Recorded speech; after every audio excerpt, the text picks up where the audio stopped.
Communications expert Lisa Mitchell joins us. Good morning. Hey, how are you, Tracy? I'm fine. These are some, I don't want to say uncertain times, difficult times, unprecedented times, things of that nature. But when it comes to people's opinions and a willingness to share them, despite them being opposite of the person you're sharing them with, we seem to be unprecedented in that regard, too.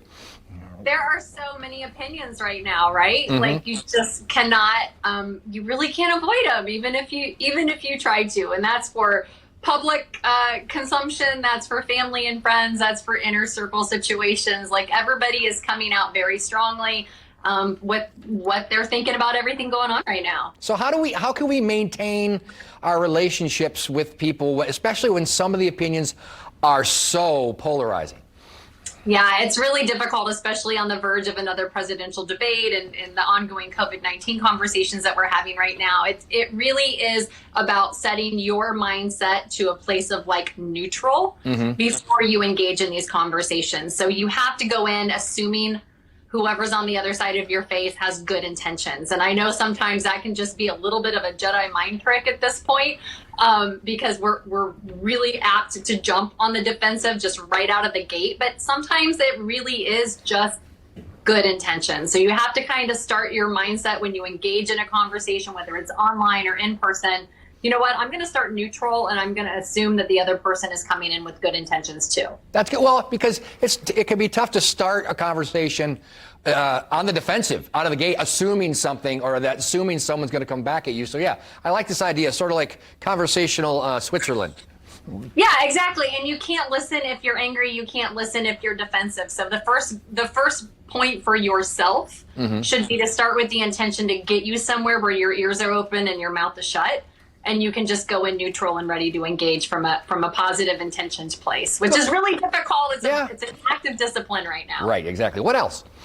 Yeah, assuming that taking the stance that different isn't bad, right? And I get really, really frustrated. I'm watching all the promotions leading up to tonight's debate, and it's square off, face off, showdown, battle, right? It's framed up to be contentious and negative with a winner and a loser. And conversation by nature is not meant to have a winner or a loser. It's meant to share data and share information. So just because someone is different doesn't mean that they're bad. There doesn't have to be a winner or a loser in every conversation that we have. And we really need to change how we frame the tone around interacting, because that isn't just on a global or a national scale. That is coming down to our living rooms and our dining room tables right now. And nobody wins when you have to have a winner and a loser in a simple conversation. Yeah, makes sense. Okay. And your final point, I've been getting better at this lately, is reminding myself why I talk to this individual or communicate with this individual in the first place, regardless of this one issue.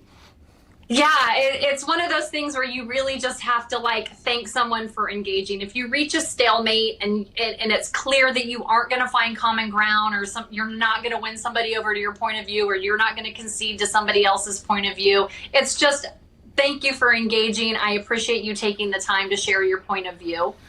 It doesn't have to be disrespectful. It doesn't have to be the last, fatal death blow of a conversation. Sometimes it's just, you know what, I appreciate you taking your time, investing in me to share your point of view. I don't think we're going to reach common ground here, but I can still appreciate you as a person, and I'm thankful for the engagement. So it's just kind of taking the high road, the classic take the high road. But really, we should be thanking people for engaging and spending their time with us, even if it can be a difficult conversation. But Lisa, the high road's so lonely.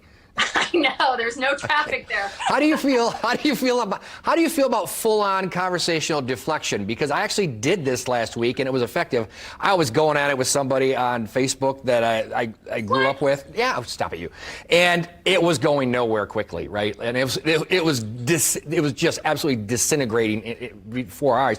And then it occurred to me that her father was a state trooper, and when I was a child, he used to give me the best kind of good-natured ribbing about things. He would find a way to tell me that I had a good game, but it was always in this there was always a little tone, but I always appreciated running into him because he was an adult treating a child almost as an equal, and I just reminded her that I really missed her father, and I just stopped talking about what we were arguing about, and I just went, oh, by the way, your dad was always great to me, and it just sort of diffused that.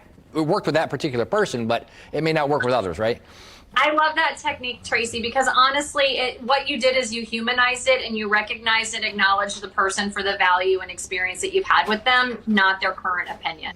And I think if we could all do that, like really, we just want to feel seen, heard, and valued by the people that we're engaging with. And if there's a way that you can humanize it and bring it back to like, hey, we see things really differently here. I can appreciate your point of view. We're not going to reach common ground, but I'm really glad that we have, XYZ history, or that we're still able to have difficult conversations and respect each other at the end, right? Just humanize it again, bring people back to feeling appreciated.